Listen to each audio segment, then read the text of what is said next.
आज जो खबर मैं आपको दिखा रहा हूं, कहीं ना कहीं उस खबर को देखने के बाद में आपके दिल सहम जाएंगे। एक ही परिवार की दो बेटियां मानसिक रूप से बीमार हैं और पिछले कई लंबे अरसे से खाट से नहीं उठी। लेकिन जो पीड़ित पिता अब्दुल करीम का दावा है कि जिस तरीके से वो पिछले कई साल से अपनी बेटियों का इलाज करा रहे हैं, उसके चलते अब उनके घर की आर्थिक स्थिति इस कदर ख़राब है कि अब वो सरकार से गुहार लगा रहे हैं कि उनकी समस्या का समाधान हो। इसी एवज में कई बार वो माइनॉरिटीज़ कमीशन में भी गए और अपनी शिकायत लगाई, लेकिन किसी भी दर से उनको कहीं ना कहीं राहत नहीं है। देखिए हमारी रिपोर्ट। उत्तर पूर्वी दिल्ली के श्री राम कॉलोनी खजूरी खास में रहने वाला एक परिवार की आर्थिक स्थिति इतनी खराब हो चुकी है कि वह अपनी बीमार पड़ी दो बेटियों का इलाज कराने में भी असमर्थ है। पीड़ित का कहना है कि कई सालों से दो बेटियां लंबी बीमारी से ग्रसित हैं। दोनों बेटियों के सिर की नसें ब्लॉक हो चुकी हैं और दिल्ली के ज़्यादातर हॉस्पिटलों में इनको इलाज के लिए दिखाया जा चुका है, लेकिन अभी तक दोनों लड़कियों की जो हालत है वह बहुत ही गंभीर बनी हुई है। लड़कियों के पिता अब्दुल करीम ने डॉक्टरों पर भी आरोप लगाया है कि डॉक्टरों के सही इलाज न करने की वजह से आज मेरी दोनों बेटियों को बेड पर बीमारी से जूझते हुए एक लंबा समय हो चुका है, लेकिन अभी तक कोई सुधार इनकी बीमारी में नहीं दिखाई दे रहा है। वहीं अब्दुल करीम का कहना है कि बेटियों की बीमारी में तकरीबन 15 लाख रुपए लग चुका है और अब जो मेरी आर्थिक स्थिति है पूरी तरह खराब हो चुकी है। अब मेरे पास लगाने के लिए पैसा नहीं है। घर के हालात इतने बद से बदतर हो चुके हैं। दोनों बेटियों की बीमारी के कारण मैं कहीं काम पर भी नहीं जा पाता और इसी कारण खराब आर्थिक स्थिति से जूझना पड़ रहा है।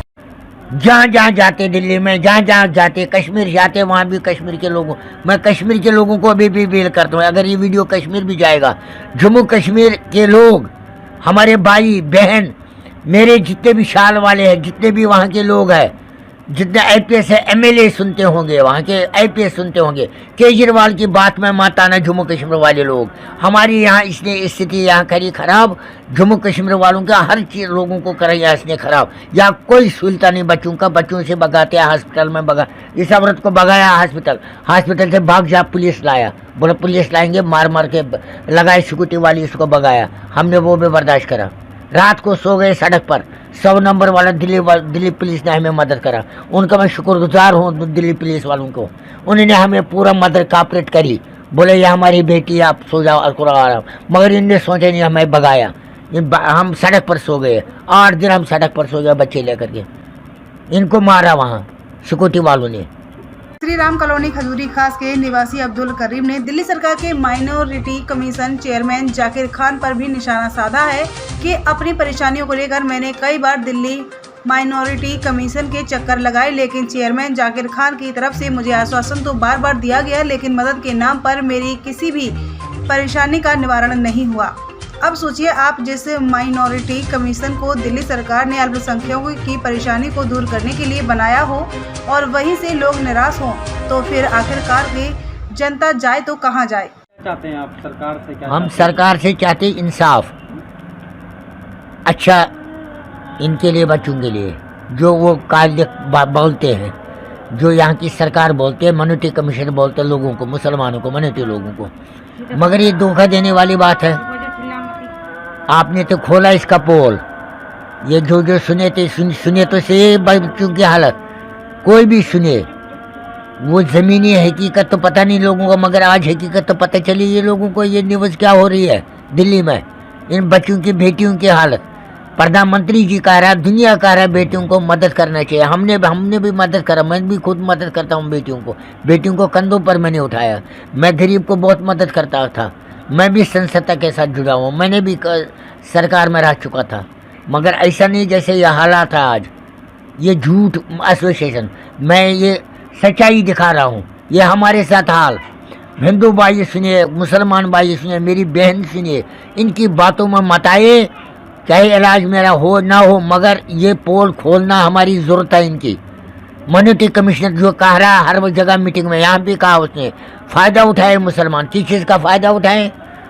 जाकिर भाई तो वहाँ जाते हैं, बैठो वहाँ, 6 बजे के बाद भाग जाते हैं, 8 महीने लगाए। जाकिर भाई तो मेरा शागिर्द था, कुछ नहीं, बात ही नहीं करें, बोले लेटर दे दे जाओ बात करने के लिए। समय पहले आपने उनको दिया? मैंने लेटर दे दिया, दिखा डेट, कितना समय बताइए, कितना समय हो गया? 6-7 महीना 8 महीना हो गया, मतलब से लेकर अब तक कुछ भी नहीं, वहाँ जाते हैं तो जाकिर भाई है नहीं, जाते हैं तो बैठो चाय पियो, फिर भाग जाते हैं, कोई नहीं है। जाकिर भाई बिल्कुल ही नहीं कुछ करते। माइनॉरिटी कमीशन बिल्कुल सच्ची झूठ ही झूठ है, बिल्कुल झूठी जो सिर्फ लोगों को बोलते टिकट लो पैसे दो, टिकट दो पैसे दो। आगो MLA बना होंगे, चेयरमैन बने, उनसे लूट रहा है। माता जी आपका नाम? नुकसाना। हाँ, ये आपकी बेटी लगातार पता चला कि बीमार चल रही थी, तो इनके इलाज के लिए किस तरह से आप इनका इलाज करा पा रहे हैं? हम तो बहुत परेशान हो गए इलाज कराते कराते। छोटा सा काम धंधा करते हैं ये, अब इनका इलाज कराएं कि खाने को रखें। तो सरकार की तरफ से कोई हमें मदद नहीं मिली। गए थे आप सरकार हाँ, सरकार के पास गए थे, सबसे बोला था जाके, पर किसी ने कोई सुनाई नहीं करी।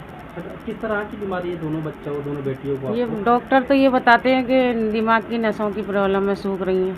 अच्छा। हाँ, इसकी वजह से पैर हाथ नहीं चल रहे इनके।